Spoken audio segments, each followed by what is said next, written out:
All right, so over the last few months, I have been looking for a new job, not aggressively until last week when I just started posting resumes like crazy.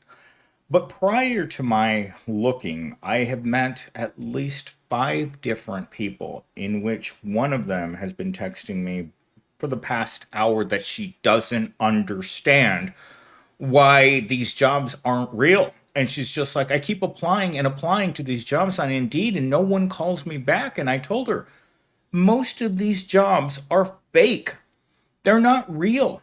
When I worked at Walmart, there would be at least one person every single day who would be desperate enough to look for a job. And the only thing that the management would say is, submit an application with this location.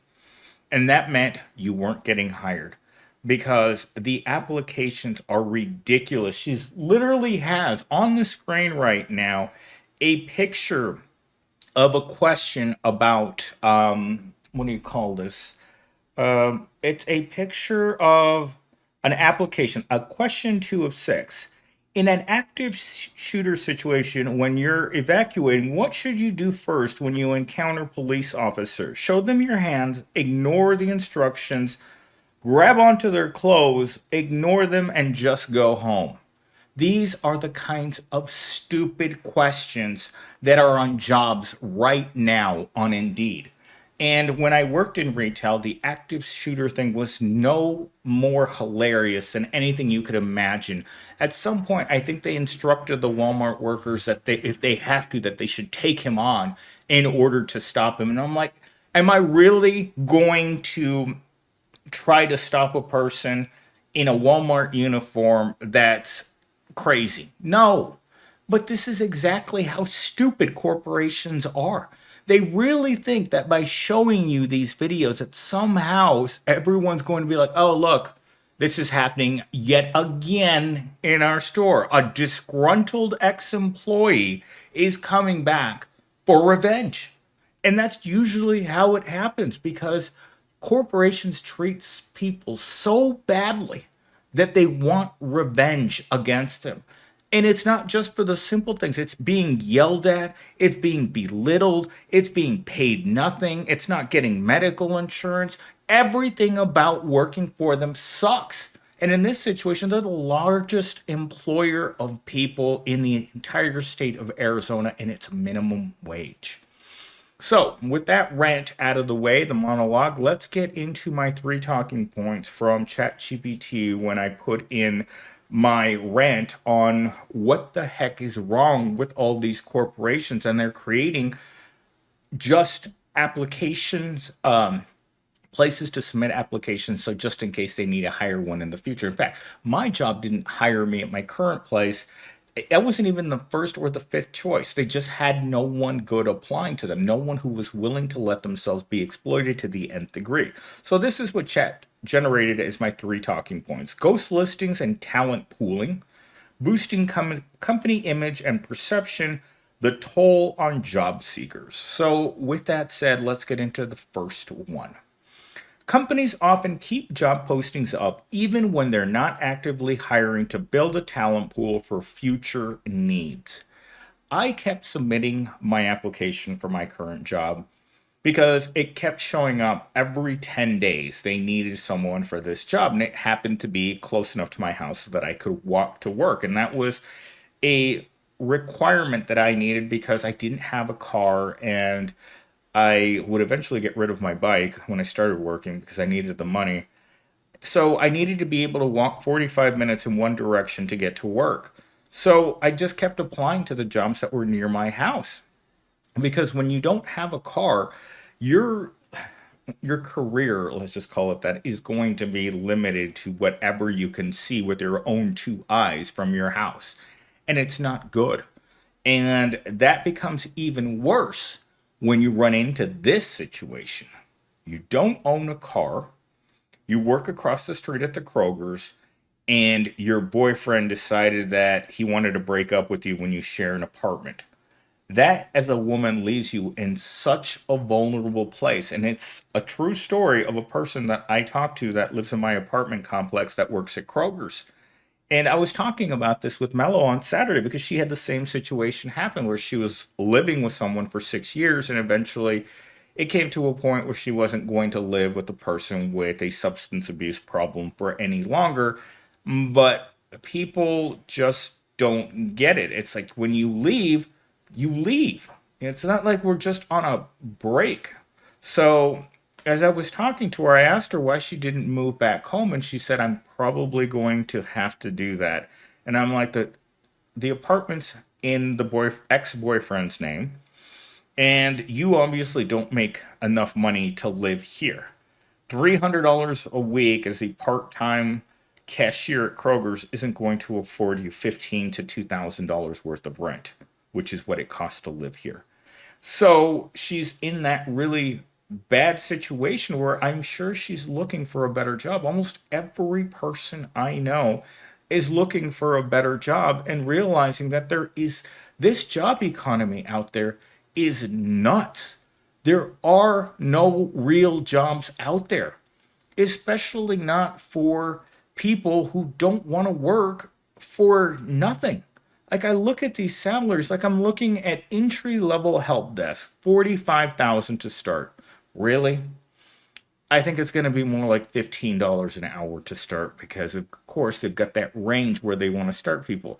And as I've told you guys before, I've talked to these people and you ask them when you go to job interviews, it's like, well, why did you post it for the highest possible amount?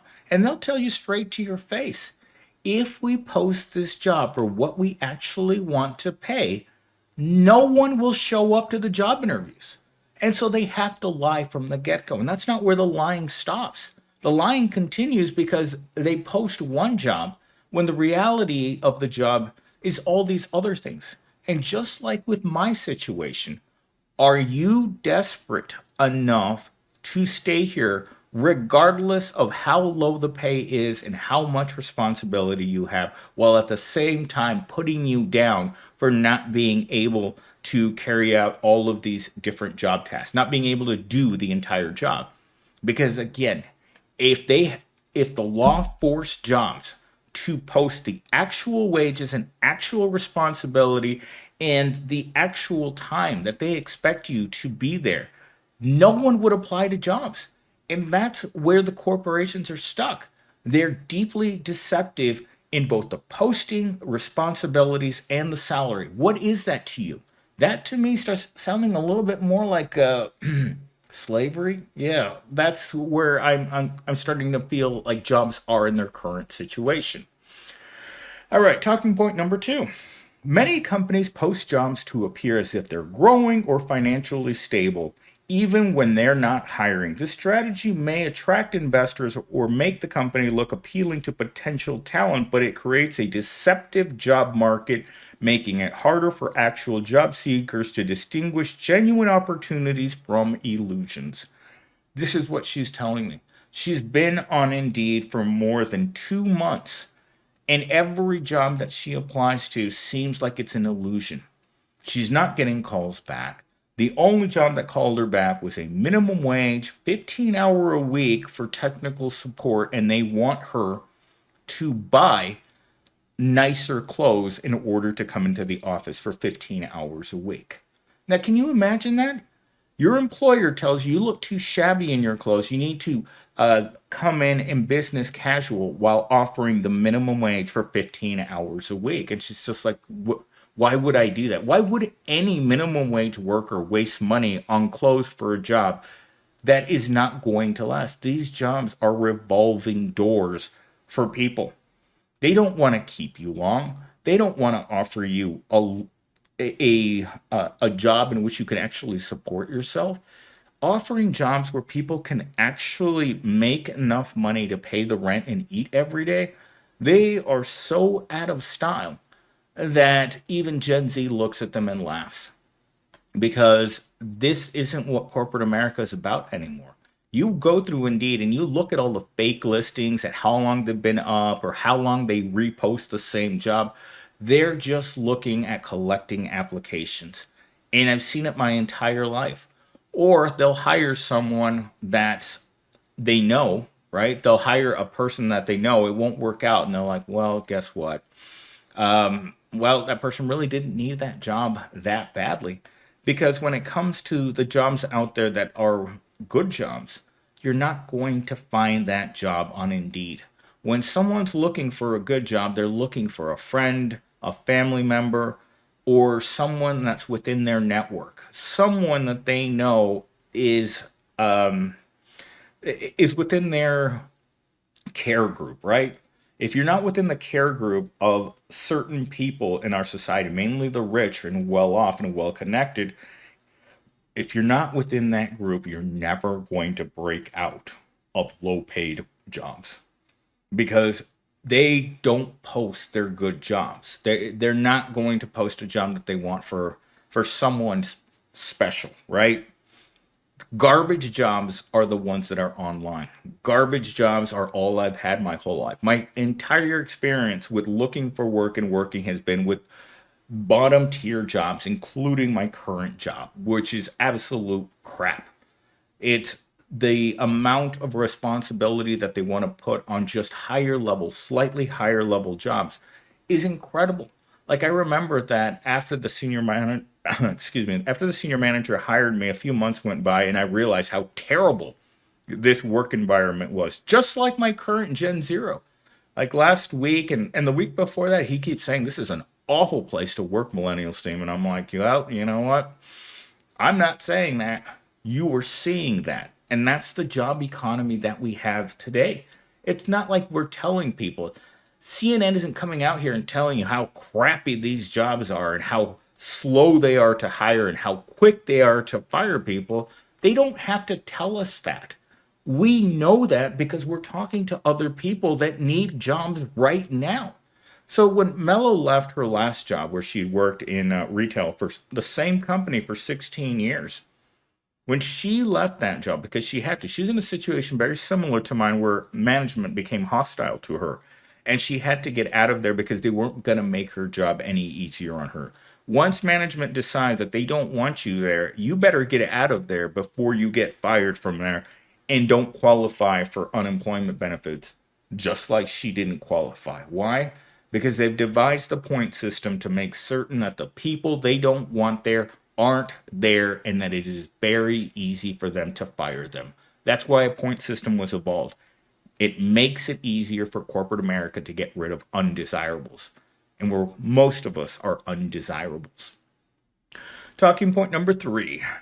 The prevalence of fake listings can be disheartening and emotionally exhausting for job seekers, especially those in urgent need of employment. Urgent need of employment is anyone who just got fired or laid off. You are in a race against time. You are in a race against how much time you have between needing to pay rent and getting your future paycheck. And sometimes you end up in a situation where you get fired from one job and you get hired at the end of the billing cycle at your next job, and so you have to wait not only the 2 weeks that you haven't had a job, but now you got to wait the other 2 weeks in order to get one paycheck because you're one paycheck behind already. And that's why I became homeless the last time. Between Walmart and the call center, there simply wasn't enough time for me to fill the gap with any money. So when it came to the end of the month and I was waiting on a paycheck, guess what? You don't pay the rent. You don't live here. It is a vicious, especially here in Arizona. The United States is one of the worst places to live for evictions when you get caught between pay periods because they don't care. They don't care what's going on in your personal life. If someone's not coming to rescue you financially to pay the rent, they will kick you out. And it is a vicious cycle. Arizona right now is experiencing record evictions because people are getting fired and the companies aren't very interested in hiring people quickly. For most of us, it is an urgent need to find employment. That's why I'm currently not looking for this last week. I went to looking for lower tier jobs because I need to have anything. I need to have anything in order to back up, in order to leave Evil Corp and go somewhere and do anything. Because I've already been in the situation where I lost my home because I was in between paychecks. And the urgent need is not something that the employer cares or gives a crap about whether or not you need a job right away. In fact, when I started my job at Walmart after I graduated from college, I was heading that way. I was straight going towards being homeless between leaving the university and starting my post uh, college career, which I thought was going to be a career. It's been a joke since I left university. One crummy job after another, long periods of unemployment, and no future. This is why this person is texting me right now. She sees that she has no future, and this person's trying to go back to school in order to become a person with a master's degree that still has no chance at any sort of positive future. If she's worked in call centers since she was a teenager, worked in a let's say a house of ill repute, and she's had to do this her entire life, is working crummy jobs, doing gig jobs, doing the lowest work humanly possible, and suddenly things are going to turn around. No, she's very aware that if she's not doing the things that she needs to do, yeah, that she's not going to be able to make it. It's just unrealistic because in her situation, at least she's young and attractive and has blonde hair. She's most likely not going to experience homelessness, unlike the girl that I just talked to at Kroger's, who has dark hair. She's not very attractive. She's slightly overweight, and she's kind of strange. That woman is going to end up just like the last girl that I met at Kroger's that had the same situation happen to her. Boyfriend kicked her out of the house because she was doing things that he didn't appreciate, and so she had to leave the Kroger's and go sleep behind a dumpster. I mean, that's how quickly these things have de-evolved. I think eventually, just like with, I think 4 or 5 people that I've known for Kroger's, and the most recent one I didn't even know about, regardless of your age, 40, 50, I imagine even at some point we're going to get to 60-year-olds who have to move back, who have to move out of the state and go back home or face the reality of living on the street because you can't make it. You can't find a job fast enough. You can't find anyone that will help you. And it's a vicious cycle. So even if you did find someone to help you, it's going to happen to you again. And I'm a perfect example of that vicious cycle taking you out at the knees. And then people ask you, it's like, well, why didn't you get a job? Because jobs aren't real. The economy's absolutely tanked. The recession is real. We know the recession is real because they're cutting jobs. They've been cutting jobs for years now. And the mainstream media is just like, oh, the booming economy. No, we poor people feel it. When we go looking for the jobs that they say exist and they don't exist, we know that there's something wrong. Telling someone that a turd doesn't smell because you don't want to smell it doesn't mean it's not a turd. And that's what the economy is right now. It's a giant, steamy pile of giant poo. And we're smelling it. We're smelling it every day. And unfortunately, when you have and this administration is probably not going to care. The next 2 months, I think that they should release the real unemployment numbers, release the real jobs being created, and actually break them down into, oh, we just created 200,000 new jobs, but they're all working in retail. That doesn't help anyone. Creating jobs in retail doesn't help anyone. Creating jobs at the bottom tier does not help anyone. Not a single person does it help. In fact, you're hurting society the more you create bottom tier jobs and then tell people there's plenty of jobs, like the stupid governor of Arizona did during the middle of COVID. It's like, well, we're going to have to cut unemployment benefits because no one will work. It's not that they won't work, it's they can't afford to work. People can't afford to work in this country. That's really what the message is. And that's where I'm going to leave this video because my blood is starting to boil and I've got to be at the gym for cardio in 20 minutes. So I've got to render this video, get it up into the members, and then I got to take a shower and get ready to go out. So I'm out. I hope you guys enjoyed this video. This video is probably going to be a Wednesday, Thursday, maybe Friday video. Bye, guys.